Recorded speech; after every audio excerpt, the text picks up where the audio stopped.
poison but tasty. Yeah, people say run, don't walk away. Yeah, she's sweet but a psycho, a little bit psycho. At night she's screaming, mama, mama, mama. Perkenalkan, nama saya Yeni Segita Sembiring dengan NPM 2305030042. Di sini saya akan menjelaskan tentang pembelajaran diferensiasi, blended learning, dan flipped classroom. Pembelajaran diferensiasi.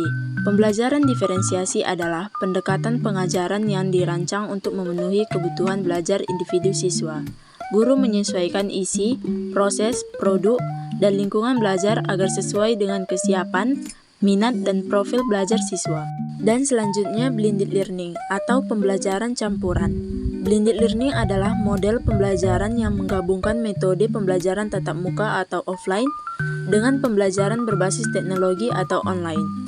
Sehingga siswa belajar sebagian secara langsung di kelas dan sebagian secara mandiri melalui platform digital. Dan yang selanjutnya flipped classroom atau kelas terbalik.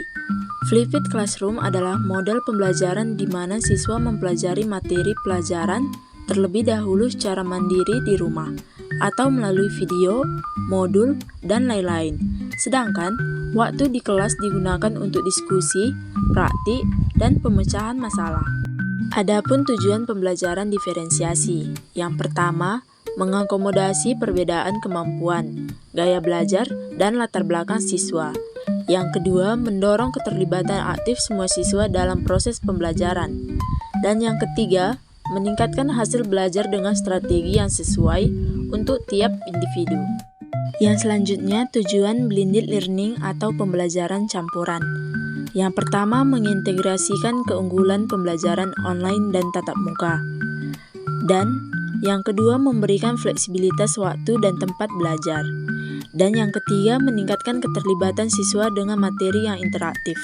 Dan yang selanjutnya, tujuan flipped classroom atau kelas terbalik.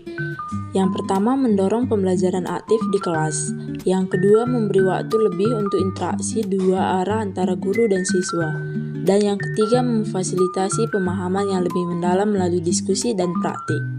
Dan adapun peran guru dalam pembelajaran diferensiasi. Yang pertama, menganalisis kebutuhan individual siswa.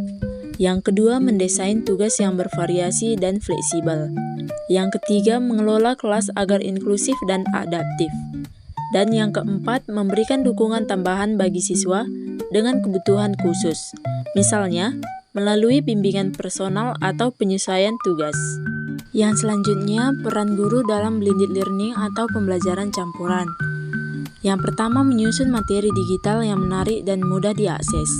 Yang kedua, memfasilitasi pembelajaran sinkron atau langsung dan asinkron atau mandiri. Dan yang ketiga, memberikan bimbingan kepada siswa yang mengalami kesulitan teknologi atau pembelajaran mandiri. Dan yang keempat, memonitor dan mengevaluasi perkembangan belajar secara terintegrasi. Dan yang selanjutnya, peran guru dalam flipped classroom atau kelas terbalik. Yang pertama, menyediakan materi belajar seperti video, PowerPoint, dan modul sebelum kelas dimulai. Dan yang kedua, memfasilitasi kegiatan kelas yang interaktif seperti studi kasus atau proyek mini. Dan yang ketiga, memberikan perhatian khusus kepada siswa yang tidak bisa belajar mandiri di rumah, misalnya dengan bimbingan tambahan. Dan yang keempat, mengatur kelas agar semua siswa bisa belajar secara aktif dan partisipatif.